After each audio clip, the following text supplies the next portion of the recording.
que faz um arcabouço de sustentação. E a disposição das fibras nesse tecido é o que define o papel biomecânico dele. E a ruptura, a falha dessas fibras, é que faz surgir o descenso dos órgãos pélvicos. Sendo, portanto, o prolapso uma doença em última instância mecânica, eu optei por avaliar a estrutura desse tecido, para tentar encontrar alguma alteração direta e objetiva no tecido de sustentação, na presença da vitamina D. A história da vitamina começa com a descrição do raquitismo, uma doença que cursa com deformidades ósseas na privação prolongada da vitamina, e se tornou um problema de saúde pública na época da Revolução Industrial, quando as famílias se mudaram do campo para a cidade, onde havia privação à exposição direta à luz solar. Alguns estudos com compostos alimentares, o mais famoso, o óleo de fígado de bacalhau, conseguiram a cura para a doença e trouxeram o olhar da academia para a função só nutricional. E apesar de o conceito já existir, foi apenas no início do século XX que os trabalhos que já estavam acontecendo com irradiação e exposição à luz solar trouxeram de volta a perspectiva da associação entre a vitamina e o sol. Durante as pesquisas, eu encontrei este quadro que eu achei bastante interessante.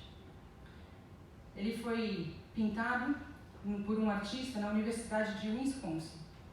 Essa universidade acreditava que tinha um papel social, econômico, político para a população e contratava alguns artistas para fazerem essa ponte entre a academia e a população. Este autor, John Stuart Curry, pinta então este mural a óleo, onde nós conseguimos ver as pessoas sob a luz do sol, ou sob a luz do conhecimento, levando a saúde para aqueles que estão à deriva. E aqui nós temos representado uma criança com raquitismo. Esse quadro foi pintado numa época em que as pesquisas sobre as vitaminas estavam em alta. E desse período, dois grandes nomes de estudiosos da vitamina D surgiram. McCollum, da mesma universidade, que diferenciou a vitamina D da vitamina A, identificando a vitamina, e Hector De Luca, que faz parte do grupo que identificou o metabólito ativo. E todas essas pesquisas levaram ao entendimento da real função da vitamina, que era, na verdade, um hormônio. Um hormônio porque age em um local distante daquele em que foi produzido, um hormônio porque possui diversos mecanismos de autorregulação, e um hormônio porque age interagindo com um receptor nuclear e gerando respostas genéticas. Nós podemos ver que a partir da luz do raio ultravioleta, em um comprimento de onda específico, a provitamina D é convertida em pré-vitamina D, que pelo calor é convertida em colecalciferol, que este também pode ser ingerido. O colecalciferol é então levado ao sangue, à corrente sanguínea, onde se liga a proteína ligadora da vitamina, é levado ao fígado, sofre a ação da 25-hidroxilase e é transformado em calcidiol. O calcidiol é a principal forma circulante, que é, portanto, usada para determinar o status da vitamina D nos indivíduos, porém ainda não é o metabólito ativo. O calcidiol é então levado ao rim, sofre a ação da 1-alfa-hidroxilase e é transformado em calcitriol, este sim com a capacidade de agir nos tecidos alfa. Uma vez no tecido, a vitamina ou o calcitriol age de duas maneiras. A primeira descrita é interagindo com o seu receptor nuclear e gerando as respostas genômicas. A segunda maneira descrita acontece na interação com o seu receptor, que também fica nas cavéolas da membrana plasmática e vai gerar respostas não genômicas, que são bastante mais rápidas. E vale lembrar que algumas células no corpo, como por exemplo células do endométrio, do epitélio mamário, dos macrófagos no pulmão, possuem a maquinaria enzimática necessária para transformar o calcidiol no seu metabólito ativo.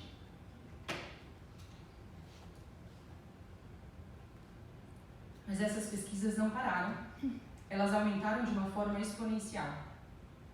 Até que em 2003, o grupo de de Dalosso, percebeu que havia um tipo de alimentação que estava associado com o aparecimento dos sintomas da bexiga hiperativa, como a urgência urinária. E aprofundando a própria pesquisa, em 2004, este grupo percebeu que o macronutriente que faltava nessa alimentação era a vitamina D. Dessa forma, foi feita a primeira associação entre a vitamina D e alguma disfunção do assoalho pélvico. E aqui as disfunções do assoalho pélvico incluem incontinência urinária, incontinência fecal, disfunções sensoriais da pelve e o próprio prolapso. Em seguida, alguns outros trabalhos foram realizados também associando a hipovitaminose a outras disfunções, como as incontinências urinária e fecal. E em 2010, houve o primeiro trabalho associando a hipovitaminose ao prolapso especificamente. E em 2013, o grupo de Sharma fez a primeira associação entre a hipovitaminose e o prolapso, observando também algum componente do tecido conjuntivo, que é o tecido que exerce a sustentação dos órgãos pélvicos, mas o fez avaliando a elastina a nível sério. E, portanto, não existe ainda algum trabalho que faça a associação entre a vitamina, o prolapso e avalie o tecido propriamente dito. Aqui nós temos o assoalho pélvico e a fáscia endopélvica, que é dividido, conforme uma classificação feita por Delancey, em 3 níveis de sustentação, conforme a organização dessas fibras no tecido. O nível 1, que vai conectar o colo e o ápice da vagina à parede pélvica posterolateral, formado pelo complexo útero-sacro-cardinal. O nível 2, formado pelas fáscias pubo-cervical e reto-vaginal, que vai reunir toda essa região à parede pélvica lateral, nos arcos tendíneos da fáscia pélvica e do músculo levantador do ânus. E o nível 3, mais caudal, formado pelas mesmas fáscias pubo-cervical e reto-vaginal, que vai se inserir no centro tendíneo do períneo. Uma maneira clara para nós vermos a falha dessa fáscia no exame clínico está representada nas fotos. À esquerda, nós podemos ver a vagina tombada apenas de um lado, o que representa a ruptura dessa fáscia apenas de um lado em relação ao arco tendíneo da fáscia pélvica. E à direita nós vemos uma falha central nessa fáscia, que faz com que a pressão intraabdominal seja exercida diretamente sobre a mucosa, que então perde a sua rugosidade. Isso é um exame clínico. Na cirurgia nós temos exatamente a mesma visão. À esquerda, uma fáscia íntegra conectada ao arco tendíneo, e à direita, uma fáscia completamente destacada do arco tendíneo da fáscia pélvica. E essa é a visão macroscópica.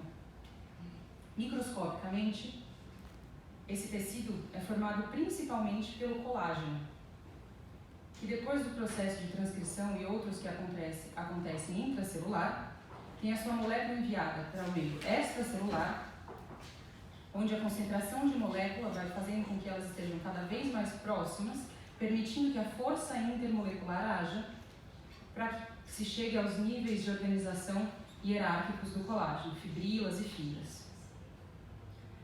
Mas a matriz não é formada apenas pelo colágeno. Aqui eu peço para ele abaixar um pouquinho a luz, porque a imagem fica um pouco mais carregada. Além do colágeno, nós temos também o ácido hialurônico, que é bastante conhecido nos tecidos que sofrem bastante pressão, como a cartilagem, mas que tem sido descrito pela família italiana do grupo Stecco, nas suas diferentes distribuições em faces de grandes grupos musculares responsáveis pelo movimento. Além do ácido hialurônico, nós temos os microfilamentos, que estão no citoesqueleto, e que além de serem responsáveis pela estrutura da célula, participam de diversos outros processos celulares, como a adesão. Além deles, a elastina, uma proteína fibrosa da matriz extracelular, que tem a capacidade de sofrer grandes distensões e retornar ao estado inicial, o que dá aos tecidos onde ela está presente bastante resiliência, e o que a faz presente naqueles tecidos que também sofrem grandes distensões, como a bexiga ou o útero. Nós temos também a fibronectina, que se liga à integrina, e esta, que se liga ao citoesqueleto, fazendo, portanto, a interação entre o meio intracelular e extracelular. E, por último, o fibroblasto, a célula especializada deste tecido, que produz e renova a matriz de acordo com as informações que recebe do meio.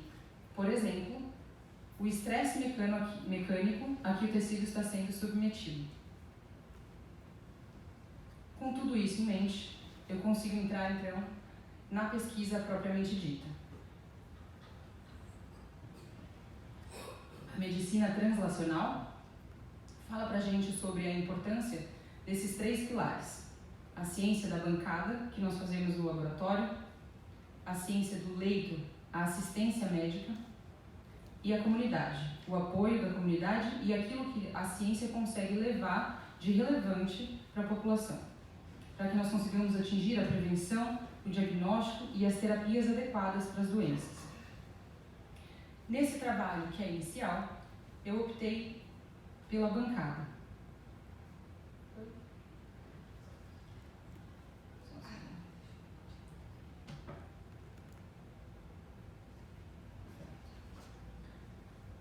Eu optei pelo modelo dos roedores, que hoje é o mais utilizado para o estudo do prolapso. Além disso, os roedores são de fácil manipulação, baratos para aquisição e para manutenção, e tiram alguns fatores de confusão que nós temos com os humanos, como estilo de vida ou grandes variações genéticas. Os grupos de Ivanaga e Moali demonstraram a semelhança anatômica nas regiões do ligamento uterosacro, nas regiões que exercem a sustentação do órgão pélvico, e demonstraram também a semelhança histológica entre os tecidos que são atravessados pelas mesmas estruturas. E abaixo nós temos uma imagem que demonstra exatamente o tecido que foi utilizado na minha pesquisa: a vagina, a uretra e a bexiga anteriormente, os cornos do útero e o útero posteriormente, e ao lado, tecido representativo do tecido conjuntivo da face endopélvica. O trabalho foi então iniciado com 24 ratas, Wistar e fêmeas, que chegaram ao laboratório com 8 semanas. Nós dividimos as ratas em 2 grupos. Um grupo tratado, para quem eu administrei a vitamina D por via oral, diluída em óleo de amendoim, simulando aquilo que nós fazemos com os nossos pacientes na prática clínica, e o grupo das ratas controle, para quem eu administrei apenas o óleo de amendoim. Essas ratas foram tratadas por 18 dias, com recebendo uma dose de 37,5 microgramas por quilo por dia, o que representa 105.000 unidades de vitamina D por dia para um adulto de 70 quilos. É uma hiperdose e é baseada em estudos anteriores. E também, de acordo com esses estudos anteriores, eu sabia que ao final do meu experimento, a vitamina D sérica deveria estar pelo menos o dobro em relação ao início da pesquisa. E, portanto, eu também não dispendi recursos com essa avaliação sérica. Após 24 horas da última gavagem, da última administração de vitamina D, foi realizada a eutanásia e a extração cirúrgica do tecido de interesse. Vale lembrar que as ratas tiveram seus pesos aferidos diversas vezes durante o experimento e que não houve diferença estatística do peso do final do experimento para o início entre os grupos controle e tratado. Os tecidos foram emblocados num material que chamamos de tissue tech, que é este material branco que está aparecendo no vídeo. Os tecidos foram sofrendo diversos cortes no criostato e cada corte era avaliado no microscópio, até que nós encontrássemos a região de interesse, que continha então a bexiga anteriormente, o útero e a vagina posteriormente, e um tecido conectivo ao lado, que era representativo da região do ligamento uterosacro. Esses cortes foram colocados nas lâminas e foram analisados em microscopia. Durante a pesquisa, eu percebi que deveria dividir as ratas de acordo com a influência estrogênica no tecido. E, portanto, conforme a fase do ciclo estral, nós dividimos então em grupos proestro e estro, sob alta ação estrogênica, e em grupo metaestro e diestro, sob baixa ação estrogênica. Fiz a avaliação da espessura desses epitélios vaginais, que se mostrou significativa apenas entre os grupos sob baixo e sob alta ação estrogênica, mas não entre os grupos controle e tratado. Com esses cortes, nós fizemos então 4 técnicas diferentes durante a pesquisa.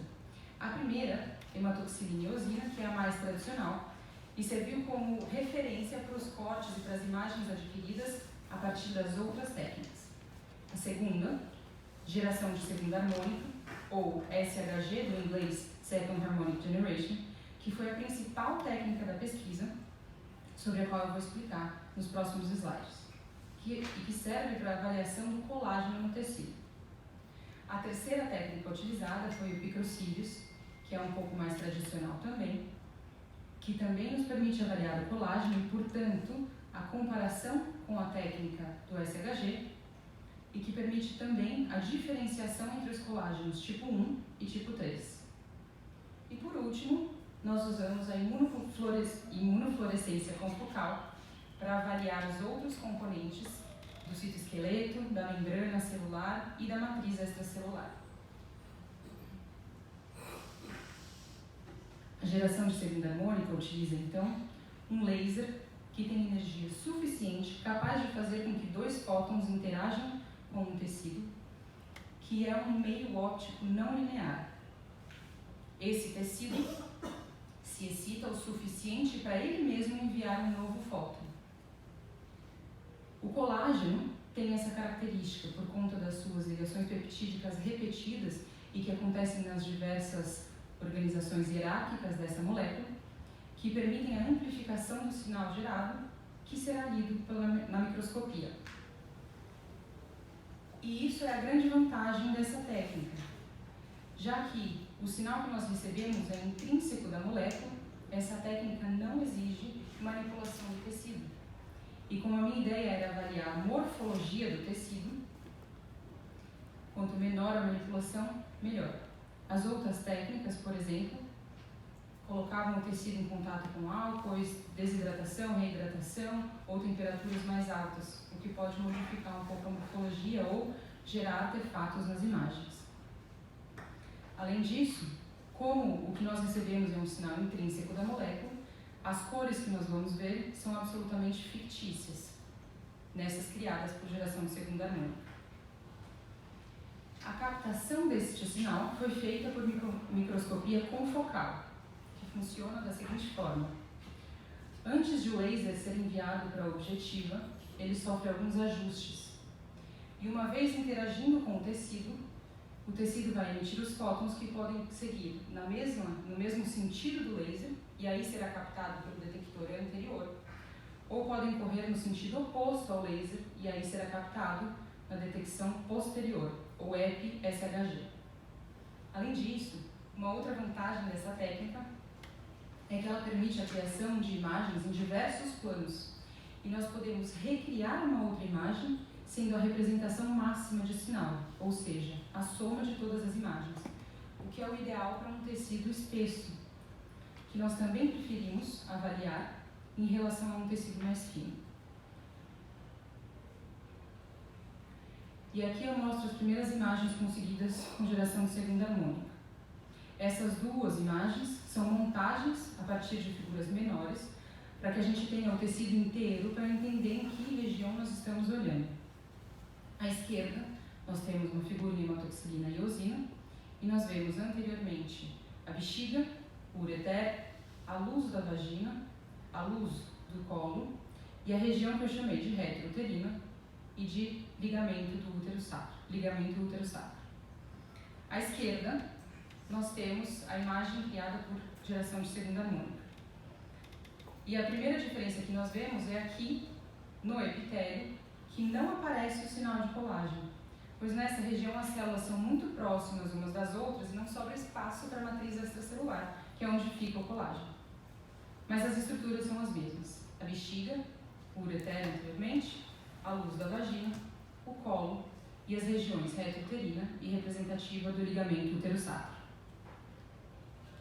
Em uma aproximação dessas imagens, nós conseguimos entender melhor as regiões histológicas.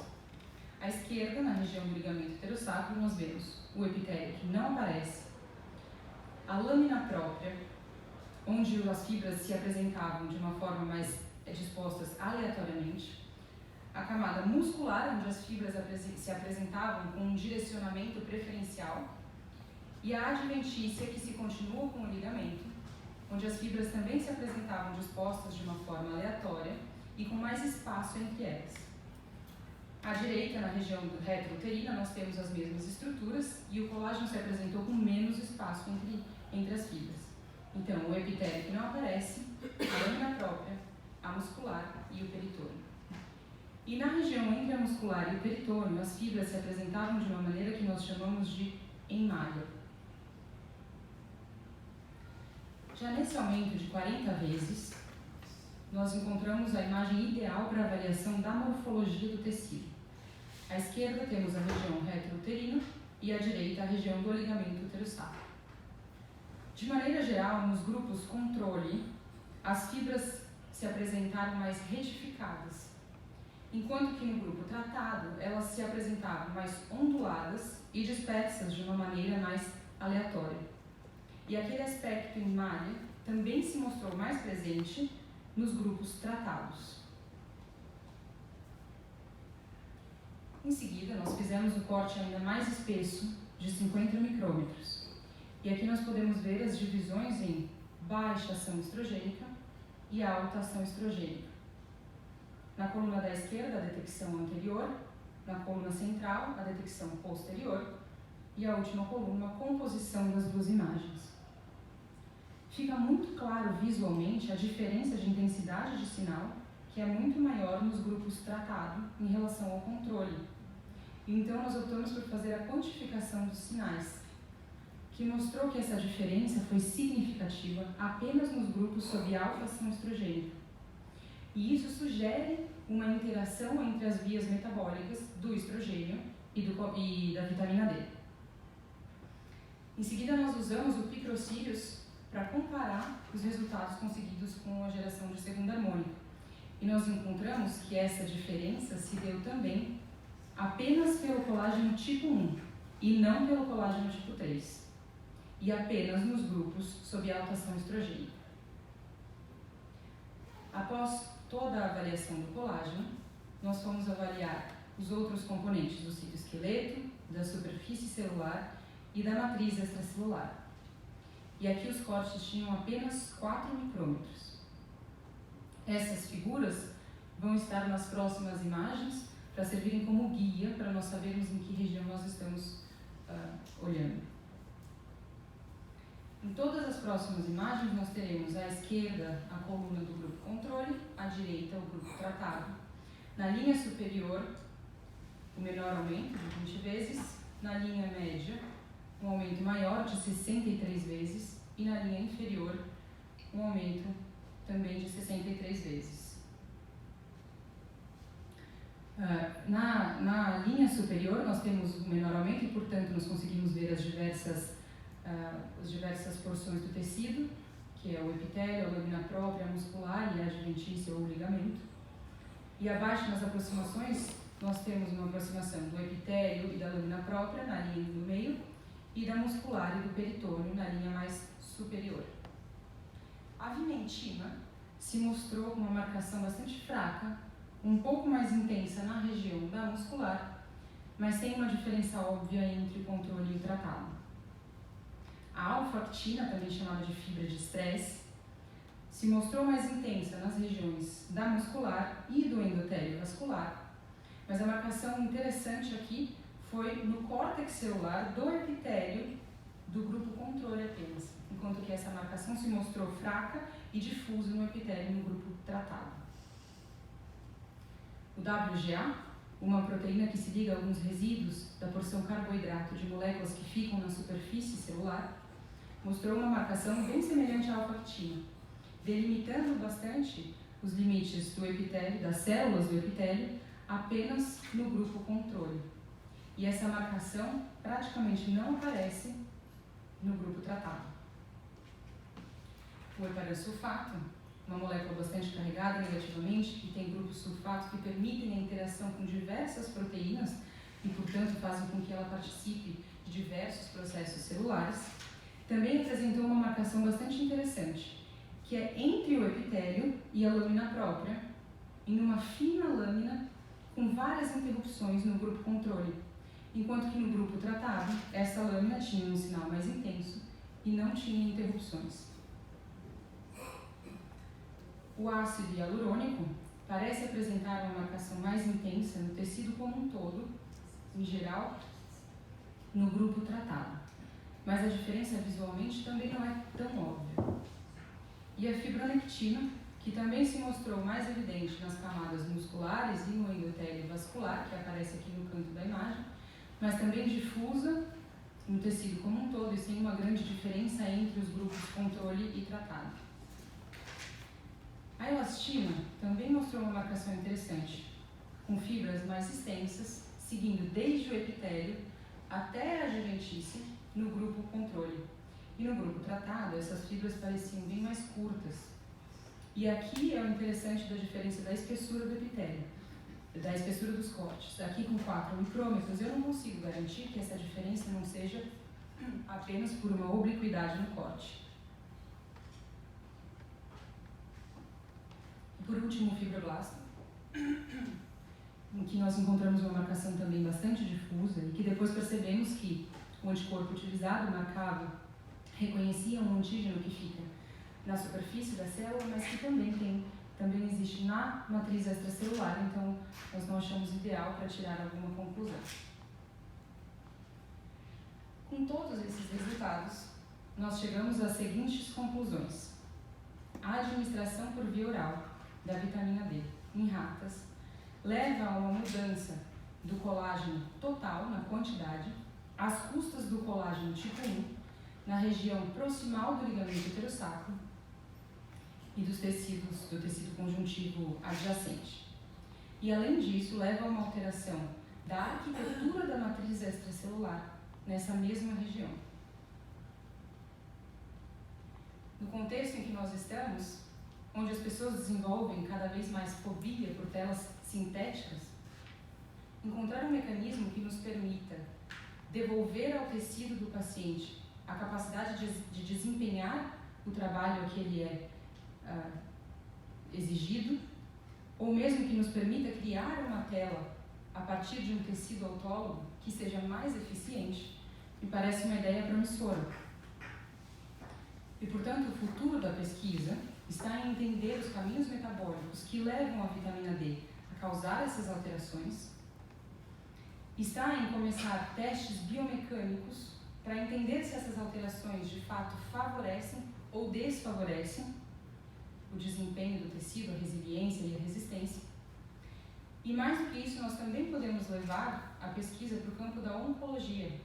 Este trabalho também foi realizado com geração de segunda harmônica e mostra que a disposição das fibras colágeno ao redor de um tumor de mama, numa conformação mais retificada e concêntrica em relação ao tumor, é um fator prognóstico para o aparecimento de metástases, enquanto que a disposição dessas fibras no tecido conjuntivo de uma maneira mais aleatória e ondulada reduz a chance de aparecimento de metástases. Como vocês podem ver, a pesquisa abrange diversas áreas do conhecimento. E com a quantidade de informações que nós temos hoje em dia, é impossível que nós nos tornemos especialistas em cada uma dessas áreas. E eu acredito em algo que chamo de colaborativismo.